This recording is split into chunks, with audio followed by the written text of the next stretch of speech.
Cette vidéo est utilisée dans le cadre d'une classe inversée de chimie.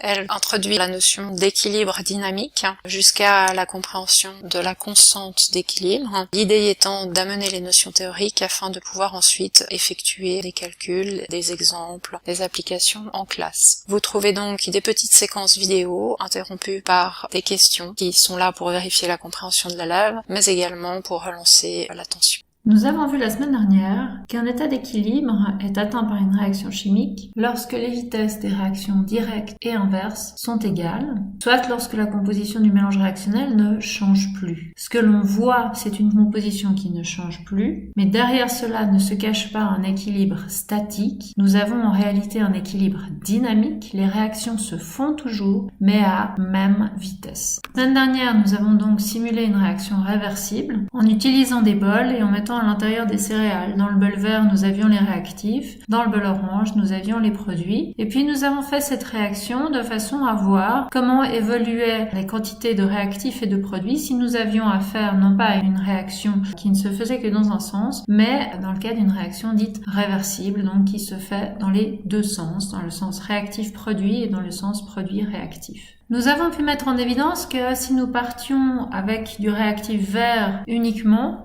ou si nous faisions la même expérience mais en partant avec du produit orange devenu du coup réactif dans ce cas-là, eh bien nous obtenions un état d'équilibre qui amenait en fait les mêmes quantités de réactifs et de produits. Donc qu'elles partent d'un sens ou qu'elles partent de l'autre sens, l'état d'équilibre obtenu reste toujours le même.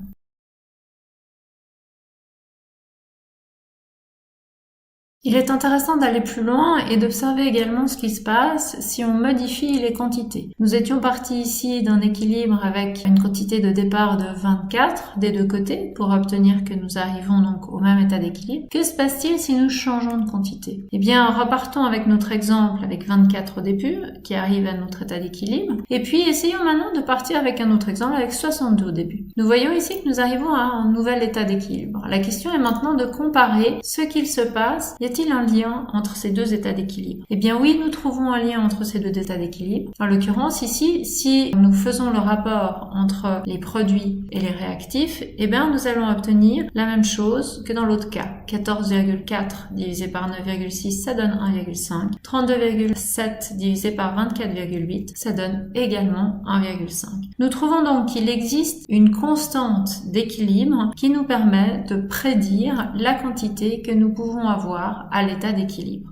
Ici, nous avons pris un cas particulier avec une stoichiométrie de 1 pour 1, fort improbable, il est vrai, au niveau des réactions. Si on travaille avec une stoichiométrie différente, eh bien, on se rend compte que pour cette constante d'équilibre, il va falloir tenir compte de la stoichiométrie. Si on prend l'exemple de la décomposition du tétroxyde de diazote en deux molécules de dioxyde d'azote et qu'on étudie les différentes concentrations à l'équilibre, eh bien, ce qu'on observe, c'est que ce n'est pas le rapport de la concentration du NO2 sur le N2O4 qui est constant. Nous avons un rapport constant entre la concentration du NO2 élevé au carré divisé par la concentration du N2O4. Et ce que l'on observe, c'est qu'en fait, ce carré provient de la stoichiométrie de la réaction parce que à partir de 1 N2O4, nous créons 2 NO2. La constante d'équilibre de cette réaction s'exprime donc comme le rapport entre les produits et les réactifs en tenant compte de leur stoichiométrie. Donc ici, la constante d'équilibre est égale à la concentration du NO2 à l'équilibre au carré divisé par la concentration du N2O4 à l'équilibre. Voici donc comment généraliser cette constante d'équilibre. Si on a affaire à une réaction entre A et B qui crée C et D avec les coefficients stoichiométriques petit a, petit b, petit c et petit d, eh bien la constante d'équilibre sera exprimée comme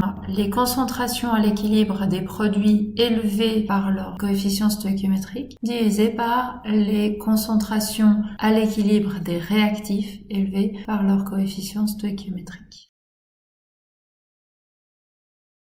Il est à noter que cette constante d'équilibre dépend uniquement de concentration dans le cas de solution et de pression partielle dans le cas de gaz. Si nous avons affaire à des solides et à des liquides, leur quantité n'influence pas l'état d'équilibre. Ce phénomène a pu être mis en évidence par la même expérience qui peut démontrer que l'équilibre est dynamique et non statique. En l'occurrence, une expérience où on avait un état d'équilibre entre du CaCO3, du calcaire solide, et puis donc la décomposition du calcaire en CaO, molécule également soluble, et CO2, gaz. Si on introduit dans ce récipient fermé hermétiquement une quantité supplémentaire de CaCO3, la quantité de CO2 présente ne change pas, ce qui signifie que l'état d'équilibre n'est pas perturbé par l'ajout de ce solide et qu'effectivement n'apparaissent dans les constantes d'équilibre que les pressions partielles des gaz ou les concentrations de solution. Et puis cette expérience permet également de montrer que l'état d'équilibre est dynamique parce qu'au bout d'un certain temps, si on avait affaire à un état d'équilibre statique, eh bien en fait ces molécules de CO2 resteraient les mêmes. Or, le CaCO3 introduit dans ce récipient est en fait un CaCO3 qui est marqué radioactivement, donc qui contient en fait un isotope de carbone qui est radioactif et que l'on peut détecter très facilement grâce à un compteur Geiger. En l'occurrence, si l'équilibre était statique, ce carbone 14 que contient ce CaCO3 devrait rester ici, tandis que ce qu'on observe, c'est que petit à petit, on commence à trouver du CO2 qui est également radioactif. Cela signifie qu'en fait une partie de ce CaCO3 s'est transformée en CO2 pendant qu'une partie de ce CO2 a réagi avec le CaO pour redevenir du CaCO3 puisque nous n'avons pas plus de quantité de CO2. C'est une autre façon de montrer que l'équilibre est dynamique et non statique.